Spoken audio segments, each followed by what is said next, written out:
नमस्कार दोस्तों। क्या तमिलनाडु की राजनीति का यह नया चेहरा एक दिन दिल्ली की सत्ता के दरवाजे तक पहुंच सकता है? क्या विजय थलापति की लोकप्रियता आने वाले समय में नरेंद्र मोदी की राष्ट्रीय राजनीति को चुनौती देने वाली ताकत बन सकती है?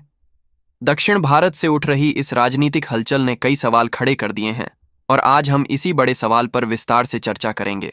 लेकिन वीडियो शुरू करने से पहले अगर आप हमारे चैनल आवाज बिंदास पर पहली बार आए हैं तो चैनल को सब्सक्राइब जरूर कर दीजिए, वीडियो को लाइक कीजिए और बेल आइकन दबा दीजिए, क्योंकि यहाँ आपको राजनीति से जुड़े ऐसे ही रोचक और बेबाक विश्लेषण मिलते रहते हैं। दोस्तों, विजय थलापति और नरेंद्र मोदी की राजनीतिक तुलना अपने आप में बेहद दिलचस्प है, क्योंकि दोनों की पृष्ठभूमि और राजनीतिक यात्राएं बिल्कुल अलग हैं। एक तरफ नरेंद्र मोदी हैं, जिन्होंने वर्षों तक संगठन और सक्रिय राजनीति में काम करते हुए राष्ट्रीय स्तर पर अपनी पहचान बनाई। वहीं दूसरी तरफ विजय थलापति हैं, जिन्होंने सिनेमा की दुनिया में अपार लोकप्रियता हासिल करने के बाद राजनीति का रास्ता चुना है। विजय की सबसे बड़ी ताकत उनकी जबरदस्त लोकप्रियता और युवाओं के बीच उनकी पकड़ मानी जा सकती है। लेकिन राजनीति में लोकप्रियता को वोट और वोट को मजबूत संगठन में बदलना एक बहुत बड़ी चुनौती होती है। अगर विजय तमिलनाडु में अपनी राजनीतिक जमीन मजबूत करते हैं, जनता के मुद्दों पर लगातार काम करते हैं और अपनी लोकप्रियता को जमीनी संगठन में बदलने में सफल होते हैं, तो आने वाले वर्षों में उनका राजनीतिक कद काफी बढ़ सकता है।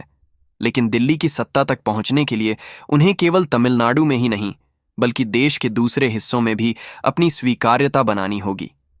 क्या वह ऐसा कर पाएंगे? यही आने वाले समय का सबसे बड़ा सवाल है।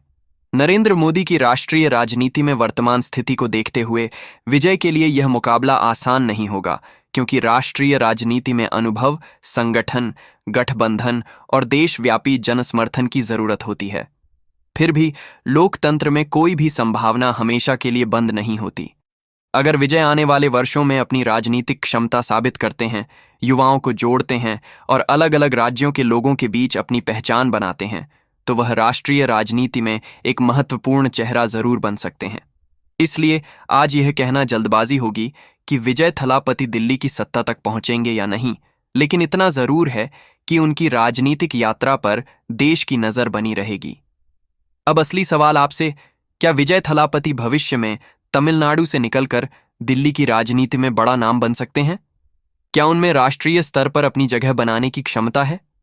अपनी राय कमेंट बॉक्स में जरूर बताइए और ऐसी ही राजनीतिक चर्चाओं के लिए आवाज बिंदास को सब्सक्राइब करना मत भूलिए। नमस्कार।